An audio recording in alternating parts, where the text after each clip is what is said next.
Prezados amigos, leitores, aqueles que acompanham nosso site Monfort, as nossas mídias, o canal do YouTube, o Instagram, Salve Maria. Bem, hoje nós vamos dar um pouco sequência das últimas aulas que nós tivemos a respeito da vida ativa e da vida contemplativa. Nós vamos tratar de um tema extremamente importante que é atual para os católicos e na atualidade é muito discutido, que é a questão da educação. Para aqueles que acompanharam as nossas duas últimas aulas, nós falamos da vida ativa e da vida contemplativa. Essas formas de vidas, elas eram decorrência da forma como a qual o homem, vamos dizer, exerce o seu pensamento. Ele exerce a sua função mais importante, que é a função de pensar, né? Que é feita no homem através de uma potência que é a inteligência. Então, dependendo da forma como essa potência se realiza, você vai ter a vida contemplativa ou a vida ativa. A vida contemplativa é quando a pessoa ela se dirige para a contemplação diretamente da verdade. E a vida ativa é quando, após essa contemplação da verdade, os pensamentos eles se dirigem para a ação, né? Então, daí a vida contemplativa, aqueles que estão mais voltados para o exame, o pensamento das verdades de Deus e de Deus em si mesmo, e os outros que são da vida ativa, aqueles que procuram mais a aplicação dessas verdades.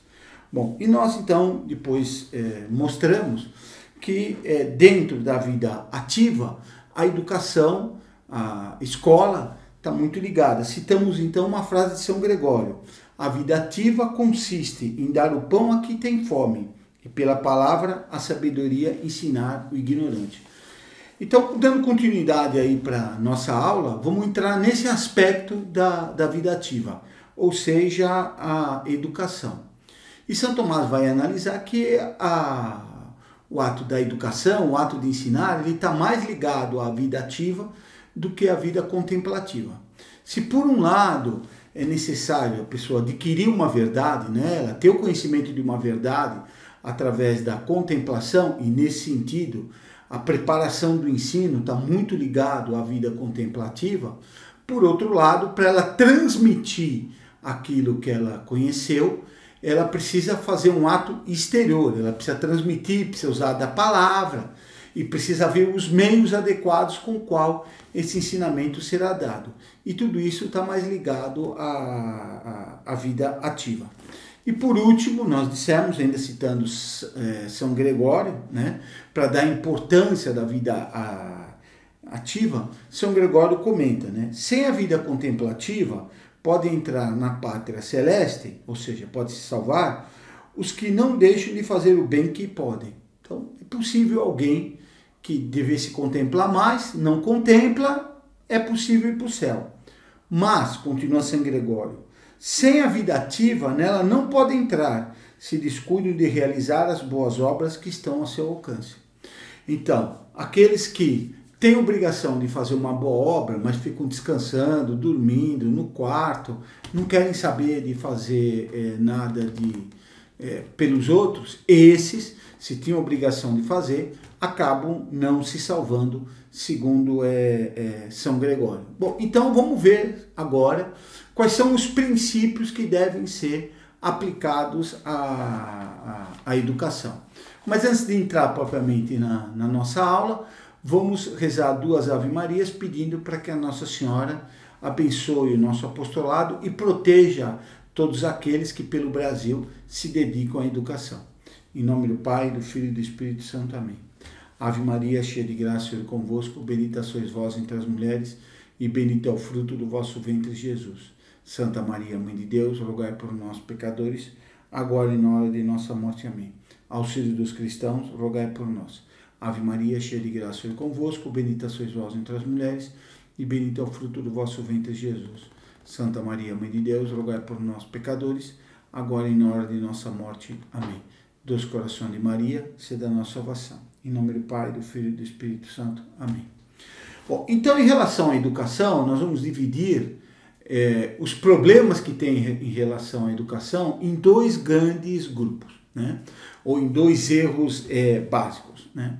O primeiro erro é querer prescindir da igreja, atribuindo ao Estado, ou seja, à sociedade civil, a responsabilidade pela educação, ou pelo menos colocando a igreja apenas como secundário em relação a essa responsabilidade. Então, o grande responsável pela educação seria o Estado, como se essa obra fosse essencialmente terrena. Como a gente vai ver, essa foi uma posição assumida por aqueles que defenderam o Concílio Vaticano II. Um segundo erro seria ir um pouco mais além. Seria não só prescindir da igreja, né, mas não dando valor ao Estado, mas dizendo que a educação, afirmando que a educação em si mesmo, ela levaria a um grau de santificação e a um grau em que haveria uma união com uma certa divindade. Então, nem a igreja, nem o Estado deveriam influir na educação, sendo a educação, no máximo, uma coisa familiar ou mesmo uma espécie de autoeducação. E que esse processo, né, ele já levaria a algo de sobrenatural em si mesmo, porque o homem teria algo de sobrenatural. Então, esses são os dois erros, né?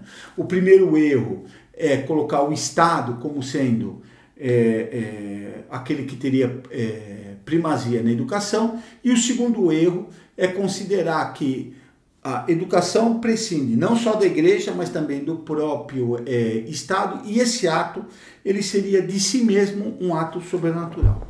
Vamos começar então com o primeiro erro, né? O prescindir da igreja, atribuindo a ela um papel secundário e ao Estado um papel principal, né? Isso daqui, quem vai mostrar muito bem é o Romano Amélio nesse livro Iota Uno. Esse livro é um livro bem grande, são 500 páginas, né? E no qual ele vai pegar uma série de temas que são tratados no Vaticano II e vai mostrar como houve uma mudança de orientação e uma mudança de doutrina. E um dos temas que ele